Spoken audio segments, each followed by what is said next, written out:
sur Europe 1 avec Le Figaro. Bonjour Alexis Brézet. Bonjour Dimitri, bonjour à tous. Alexis, Michel Barnier est donc tombé. Mais alors, par qui, selon vous, Alexis, Emmanuel Macron va-t-il le remplacer ? Vous savez ce que disait Jacques Chirac, Dimitri ? La prévision est un art difficile, surtout lorsqu'il concerne l'avenir. Je me garderai donc bien de faire un pronostic. En revanche, il est possible d'analyser la situation et pourquoi pas d'en tirer quelques conseils à l'intention du président de la République. Le premier de ces conseils, c'est d'aller vite.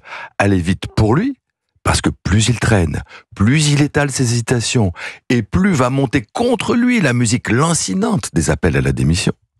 Aller vite pour nous, parce que franchement, personne n'a envie de passer les fêtes de Noël dans ce climat déprimant de désordre et d'impuissance.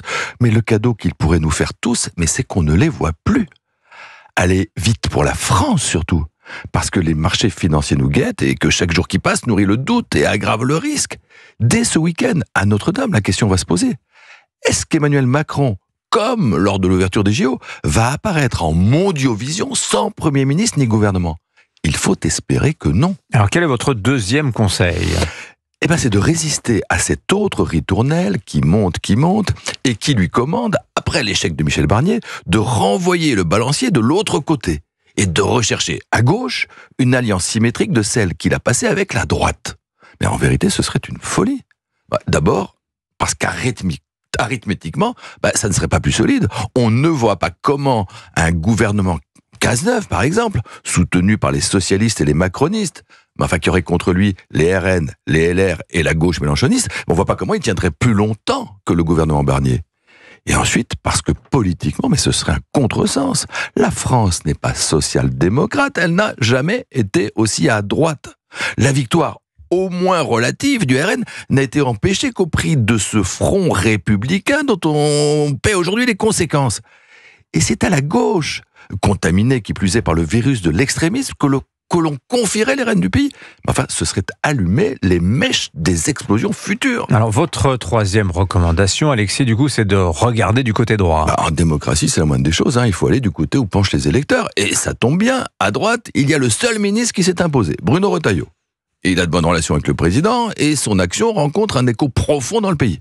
Évidemment, la gauche serait au sans-coup et les dirigeants du RN verraient cette concurrence d'un mauvais œil. Mais ils auraient quand même un peu de mal à le censurer.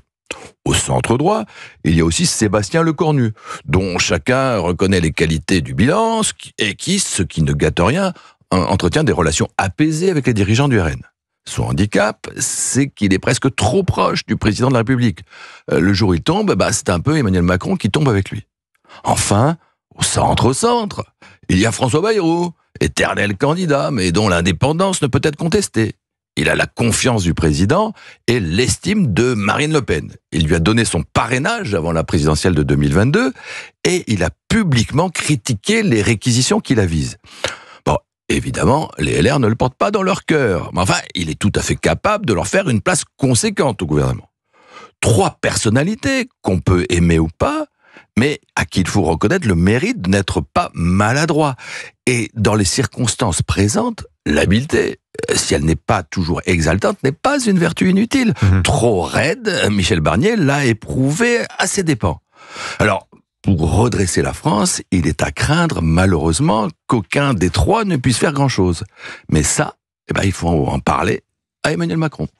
Qui s'exprimera ce soir à 20h, donc à la télévision. On va en parler tout de suite dans le journal de 8h. Merci beaucoup Alexis Brézet, l'édito politique sur Europe 1. La une du Figaro ce matin, Michel Barnier, censure historique, crise politique. À demain. Il est 7h56, merci d'avoir